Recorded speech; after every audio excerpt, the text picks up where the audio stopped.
இந்தியாவின் தலைநகர் புதுடெல்லியில் 27 ஆண்டுகளுக்கு பிறகு பாஜக பெற்றுள்ள வெற்றி டெல்லி மக்களுக்கும் இந்திய மக்களுக்கும் நடைபெறவுள்ள பல நன்மைகள் குறித்து விவரிக்கிறது இந்த செய்தி தொகுப்பு.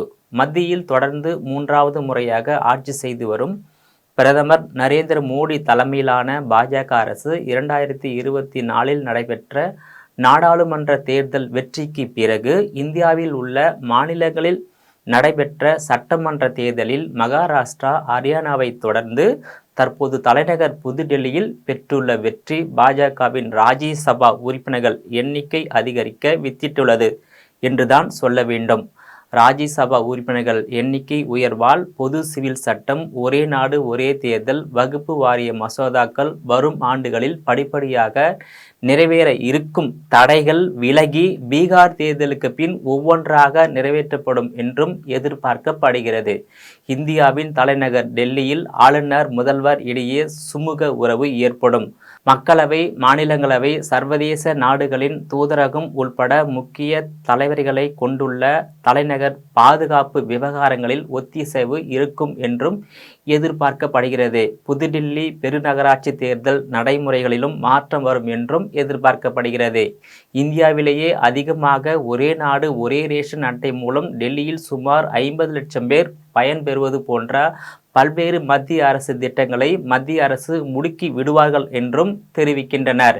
புதுடில்லியில் சட்டவிரோதமாக குடியேறி உள்ள அந்நிய நாட்டவர்கள் மீது வழக்கு பதிவு செய்து சட்ட ரீதியான வெளியேற்ற நடவடிக்கைகள் எடுக்கப்பட உள்ளதாகவும் தகவல்கள் வெளியாகி உள்ளது. புதுடில்லியில் காற்று மாசு சிக்கலுக்கு அடுத்த 5 ஆண்டுகளில் ஒரு நிரந்தர தீர்வு கிடைக்க வாய்ப்பு உள்ளதாகவும், மின்சாரம் மற்றும் எரிவாயு வாகனங்கள் எண்ணிக்கை தொடர்ந்து அதிகரிக்கும் என்றும் தகவல் வெளியாகி உள்ளது.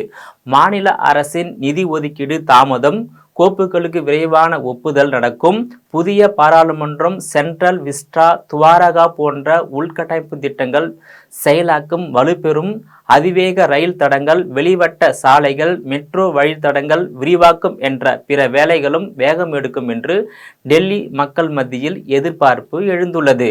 வாக்கெடுப்பு முடிந்த பின் டெல்லி தலைமை செயலகம் பூட்டப்பட்டுள்ளது எதிர்பாராத நடவடிக்கையாகும். கடந்த ஆட்சியாளர்கள், அரசு அதிகாரிகள் இழைத்த தவறுக்கு எதிராக முக்கிய ஆவணங்கள் உள்ளே இருக்க வாய்ப்பு உள்ளதாகவும் கூறப்படுகிறது. யார் ஆட்சியில் இருந்தாலும் தலைநகரில் அன்றாடம் போராட்டங்கள் நடந்து கொண்டேதான் இருக்கும். ஊடகங்கள் எதற்கு முக்கியத்துவம் கொடுத்து செய்தியாக்குகிறார்களோ அதுவே பேசுபொருளாகி வந்த நிலையில் இப்போது அது இன்னும் அதிகமாக இருக்கும் என்றும் கூறப்படுகிறது.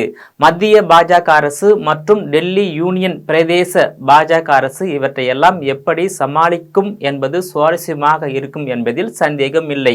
குறிப்பாக மத்தியில் எந்த கட்சி ஆட்சி செய்கிறதோ அதே கட்சி இந்தியாவில் உள்ள அனைத்து மாநிலங்களிலும் யூனியன் பிரதேசங்களிலும் ஆட்சி செய்தால் மாநில அரசுக்கும் ஆளுநர்களுக்கும் மோதல் போக்கு இருக்காது. மேலும் மத்திய அரசு நாடாளுமன்றத்திலும், மாநில அரசு சட்டமன்றத்திலும் மற்றும் யூனியன் பிரதேசங்கள் சட்டமன்றத்திலும் நிறைவேற்றப்படும் அனைத்து சட்டங்களும் திட்டங்களின் பயன்கள் இந்திய மக்களுக்கும் அந்தந்த மாநில மக்களுக்கும் தடைகள் ஏதும் இல்லாமல் எளிதாக அனைத்து தரப்பு மக்களையும் சென்றடையும் என்பதில் எவ்வித சந்தேகமும் இல்லை. அந்த வரிசையில் தமிழகத்தை ஆளக்கூடிய திமுக அரசு மத்திய அரசு கொண்டு வரக்கூடிய அனைத்து திட்டங்களையும் சட்டங்களையும் கண்களை மூடிக்கொண்டு ஒட்டுமொத்தமாக எதிர்க்கும் நிலைப்பாட்டை கைவிட வேண்டும் என்பதே பல்வேறு அரசியல் கட்சிகளின் எதிர்பார்ப்பாக உள்ளது. குறிப்பாக திமுக அரசும் முதலமைச்சர் மு.க.ஸ்டாலின் அவர்களும் மத்திய அரசுடன் தமிழக ஆளுநருடனும் கடைபிடித்து வரும் மோதல் போக்கால் மத்திய பாஜக அரசின் திட்டங்களுக்கும் சட்டங்களுக்கும் திமுக அரசு அனுமதி கொடுப்பதில்லை.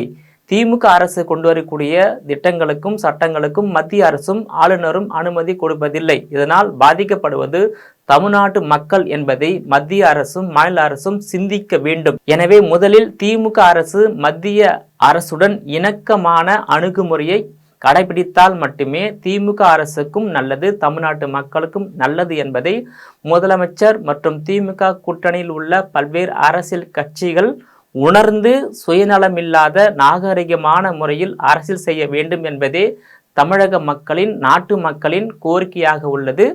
நேயர்களே, மீண்டும் இது போன்ற மற்றொரு நிகழ்ச்சியில் சந்திக்கிறேன். அதுவரையில் உங்களிடமிருந்து விடைபெறுவது நான் உங்கள் விஜயபாலன்.